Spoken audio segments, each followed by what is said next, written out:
am upset because I see what is not there. I'm upset because I see what is not there. I'm upset because I see what is not there. I see only the past. I see only the past. I see only the past. My mind is preoccupied with past thoughts. My mind is preoccupied with past thoughts. My mind is preoccupied with past thoughts. My mind is preoccupied with past thoughts. I see nothing as it is now. I see nothing as it is now. I see nothing as it is now. My thoughts do not mean anything. My thoughts do not mean anything. My thoughts do not mean anything. Of course, that's referring to the thoughts that we think apart from God, that they don't mean anything. We think they're our real thoughts, but they're based on illusions and are not real. This is what our lesson is talking about today. It's the review, lesson 52, where it's review of lessons 6 through 10. I am upset because I see what is not there. I see only the past. My mind's preoccupied with past thoughts. I see nothing as it is now. Therefore, I don't see anything. If I don't see it as it is now, I'm not seeing reality. My thoughts do not mean anything, therefore. Well, thank you all so much for joining me. I'm Forgiveness Willie, teaching forgiveness from the Ozarks, here in front of my bamboo patch at my home place on a nice February day. This is for lesson 52 is for Saturday, February 21st of 2026, and it is the Wednesday preceding that Saturday that I'm doing this recording. Let's read through lesson 52. Today's review covers these ideas. I am upset because I see what is not there. Reality is never frightening. It is impossible that it could upset me. Reality brings only perfect peace.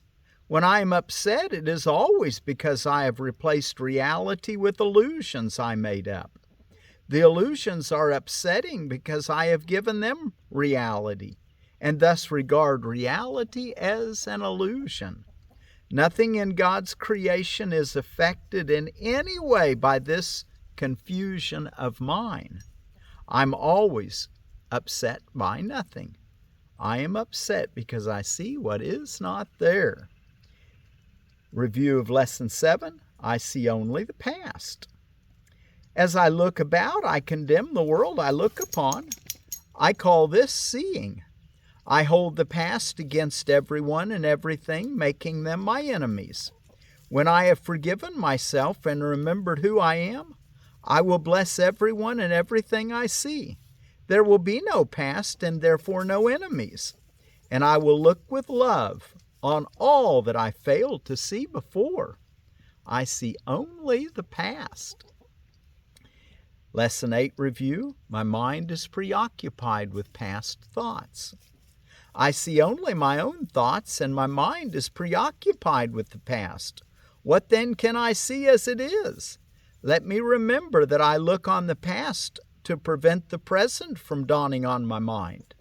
Let me understand that I am trying to use time against God. Let me learn to give the past away, realizing that in so doing, I'm giving up nothing.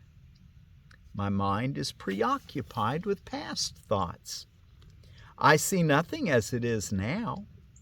If I see nothing as it is now, it can truly be said that I see nothing. I can see only what is now. The choice is not whether to see the past or the present. The choice is merely whether to see or not. What I have chosen to see has cost me vision.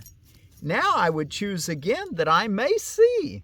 Let go of what you think you're thinking that's based on the past and see what's in reality in the now. I see nothing as it is now. And the last review for today, number 10. My thoughts do not mean anything. I have no private thoughts, yet it is only private thoughts of which I am aware.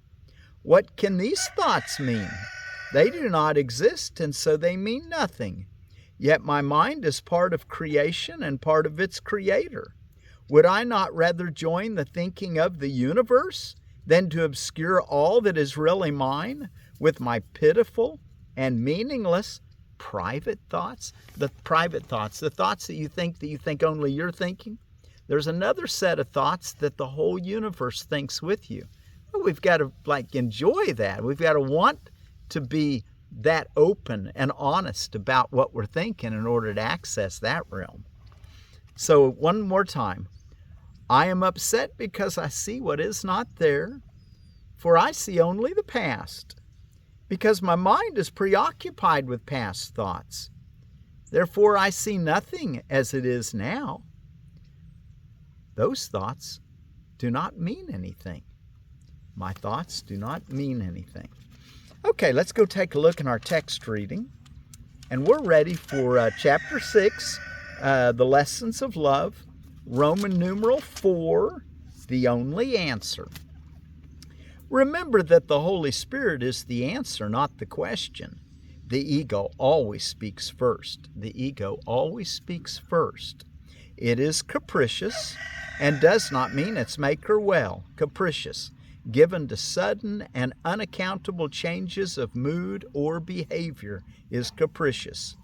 So it is capricious, talking about the ego, and does not mean its maker well, and you're its maker. And you can unmake it as well as you made it, and just quit giving your faith to it. It believes, and correctly, that its maker may withdraw his support from it at any moment. If it meant you well, it would be glad, as the Holy Spirit will be glad when he has brought you home and you no longer need his guidance. The ego does not regard itself as part of you. Herein lies its primary error, the foundation of its whole thought system, that it's separate. Paragraph 2. When God created you, he made you part of him. That is why attack within the kingdom is impossible. You made the ego without love, and so it does not love you. You could not remain within the kingdom without love, since the kingdom is love, the kingdom of love. You know, the kingdom that Jesus talked about entering into, the kingdom of love.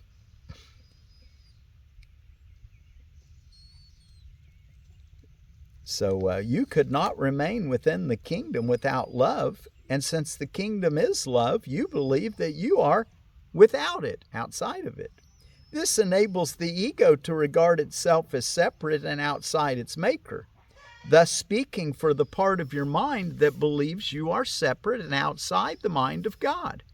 The ego then raised the first question that was ever asked, but one it can never answer. That question, what are you, was the beginning of doubt.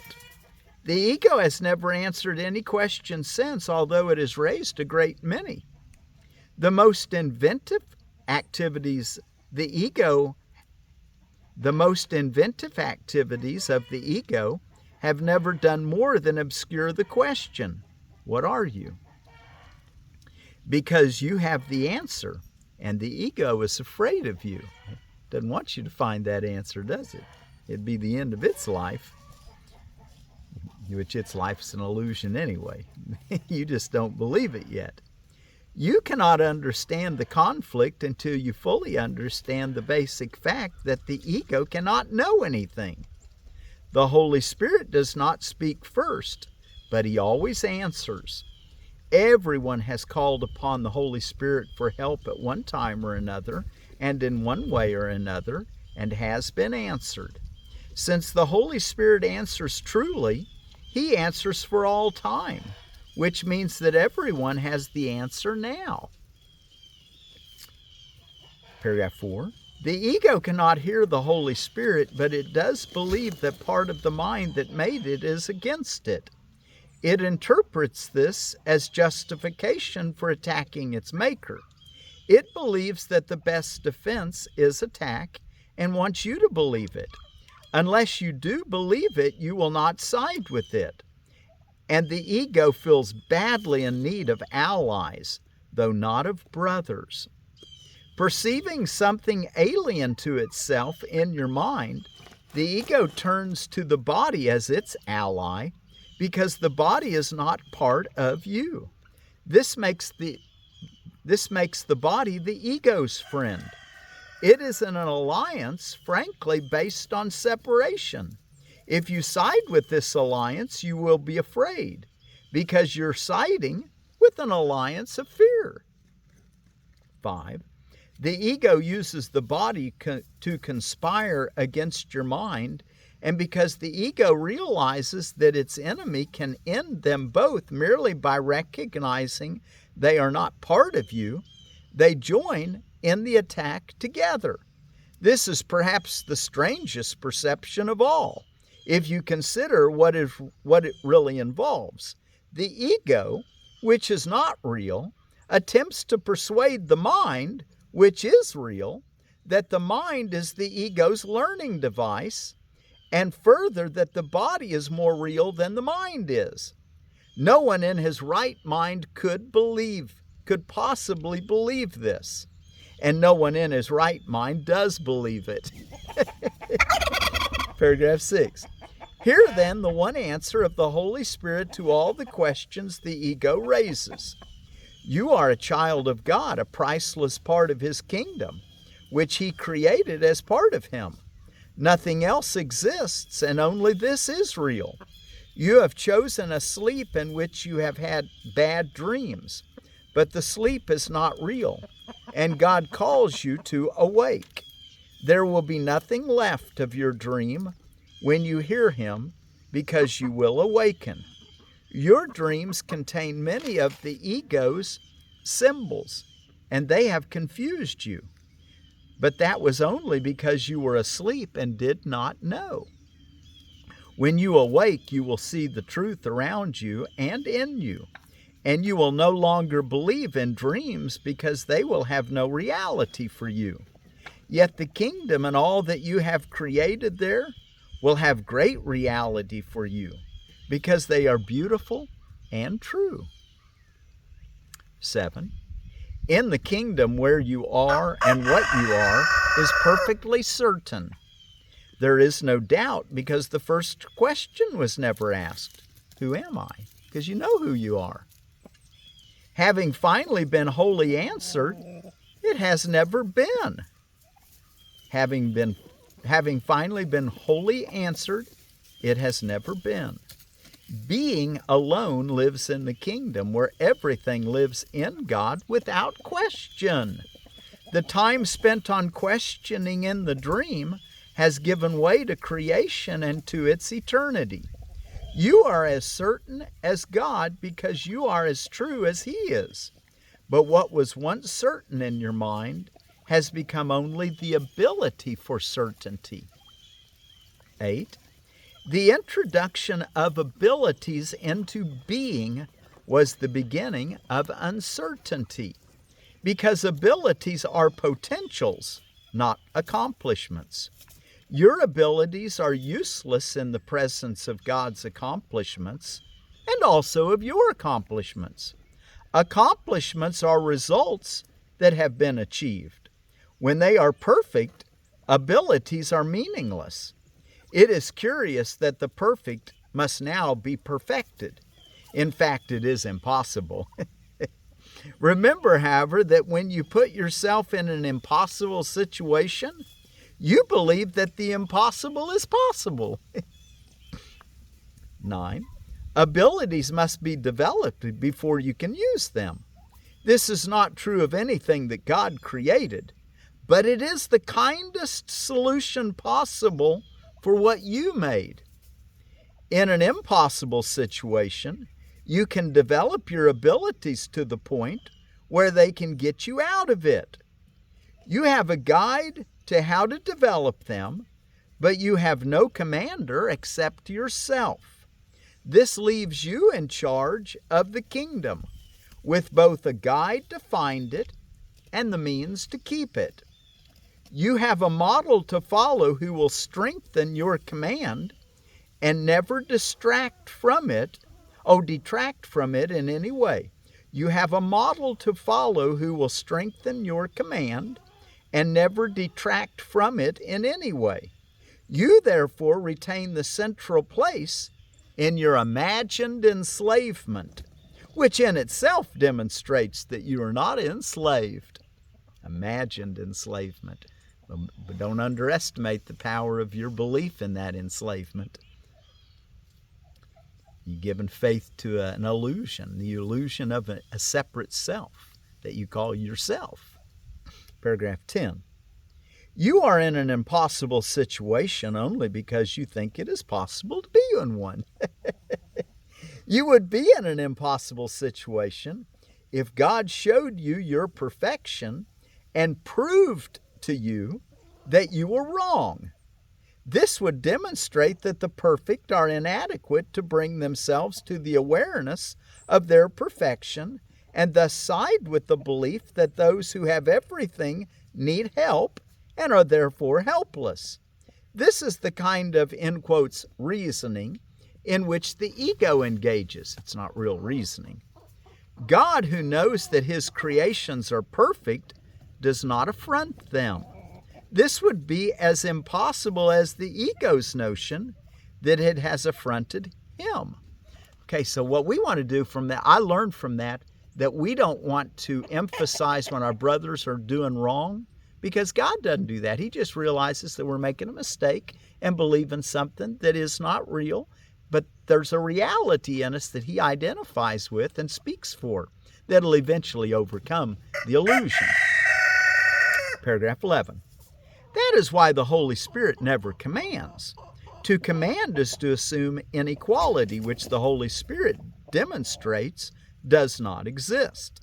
Fidelity to premises is a law of mind, and everything God created is faithful to His laws. Fidelity to other laws is also possible, however, not because the laws are true, but because you made them. What would be gained if God proved to you that you have thought insanely? Can God lose His own certainty? And in other words, God would not ever tell you that you're speaking insanely because He doesn't identify. To Him, it doesn't even exist. It's not even real. Just like it's really not real to you, but you believe it is, therefore it's real in your mind. Jesus says, I have frequently said that what you teach, you are. Would you have God teach you that you have sinned? If He confronted the self you made with the truth He created for you, what could you be but afraid? You would doubt your right mind, which is the only place where you can find the sanity He gave you. And paragraph 12, last paragraph. God does not teach. To teach is to imply a lack, which God knows is not there. God is not conflicted. Teaching aims at change, but God created only the changeless. The separation was not a loss of perfection, but a failure in communication. A harsh and strident form of communication arose as the ego's voice. It could not shatter the peace of God, but it could shatter yours. God did not blot it out, because to eradicate it would be to attack it. Being questioned, he did not question. He merely gave the answer. His answer is your teacher. You asked for help, and he gave you the help. The teacher in this world, the guide, the Holy Spirit, the Holy Pneumo. Okay, let's see. Let's take a look at what's going on around the world before we close with our song. And let's go ahead and look at the ideas again, though. I am upset because I see what is not there. I see only the past. My mind is preoccupied with past thoughts. I see nothing as it is now. My thoughts do not mean anything. And for your multiple year students, out of the original edition of A Course in Miracles, read chapter 6 and Roman numeral 5. It's also which is the only, chapter 6, Roman numeral 5, the only answer. Oh, actually read under the only answer, read A, to have, give all to all. And then in the ones of you that follow along in the Bible, read Luke chapter 8 today. And in Iyengar Yoga, stick with 68 and 69 again. Make sure you get that pose, the downward facing dog, down well. Course of Love 14, chapter 14, which is special relationships, earthly and human.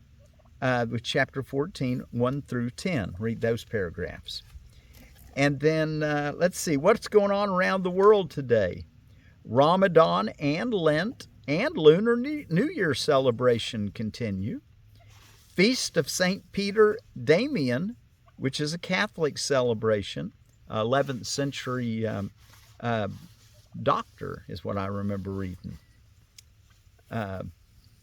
Card reading, go back and read some of your old cards and get inspired about how long people have loved you.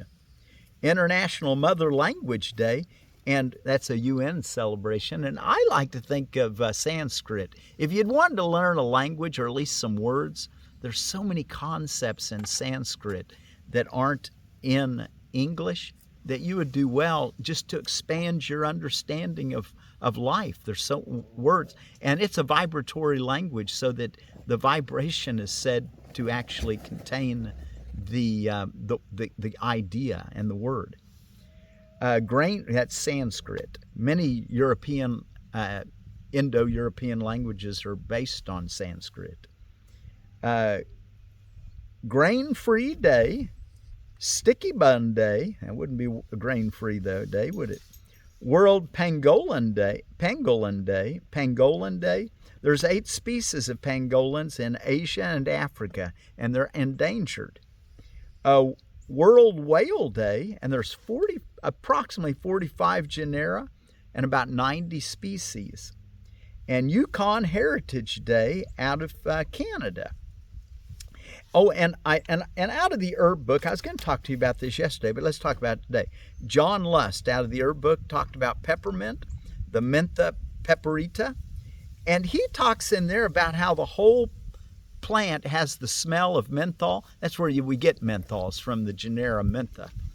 But there's one concept that I really like that he brought to light, since it's an anodyne, pain reliever. A poultice has been used as a pain reliever on injuries. I thought that was a pretty cool idea. If I wish I'd known that when my kids were growing up, I would have used it. I'll use it now as a grandfather.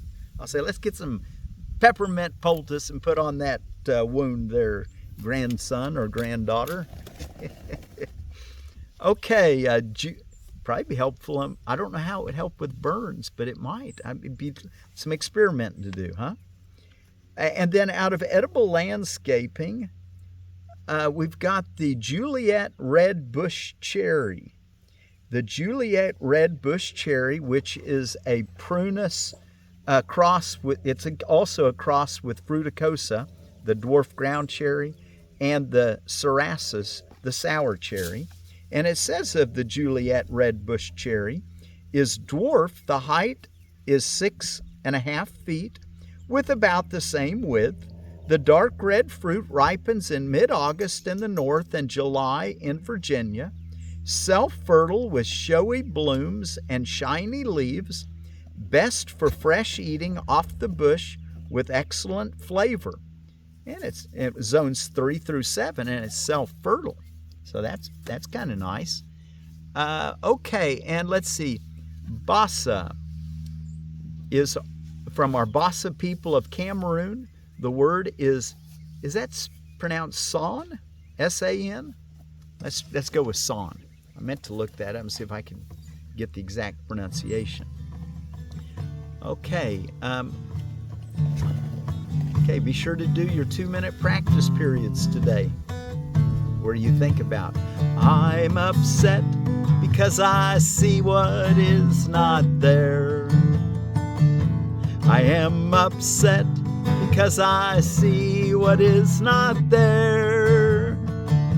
I am upset because I see what is not there. I see only the past. I see only the past. I see only the past. My mind is preoccupied with past thoughts. My mind is preoccupied with past thoughts. My mind is preoccupied with past thoughts. My mind is preoccupied with past thoughts. I see nothing as it is now. I see nothing as it is now. I see nothing as it is now. My thoughts do not mean anything. My thoughts do not mean anything. My thoughts do not mean anything.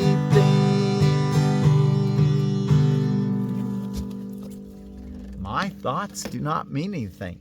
You know, we've got just a minute or so. Let's go look at our lesson again. I'm upset because I see what is not there. Now, what I do is I read through all 5 when I do a lesson, because he's trying to get us to see the interrelatedness. But then when you're doing one of the lessons, because he wants us to study one for 2 minutes throughout the day, I then read that one I'm going to study. So let's read the first one together. I'm upset because I see what is not there. Reality is never frightening. It is impossible that it could upset me. Reality brings only perfect peace. When I am upset, it is always because I have replaced reality with illusions I made up. The illusions are upsetting because I have given them reality and thus regard reality as an illusion. Nothing in God's creation is affected in any way by this confusion of mine. I am always upset by nothing. I am upset because I see what is not there. And of course the rest of them, I see only the past. My mind is preoccupied with past thoughts. I see nothing as it is now. My thoughts do not mean anything. Song. I am upset because I see what is not there. Go ahead and spend 2 minutes on just that idea. And as the Bassa people of Cameroon say, Son be with you, peace be with you, Son.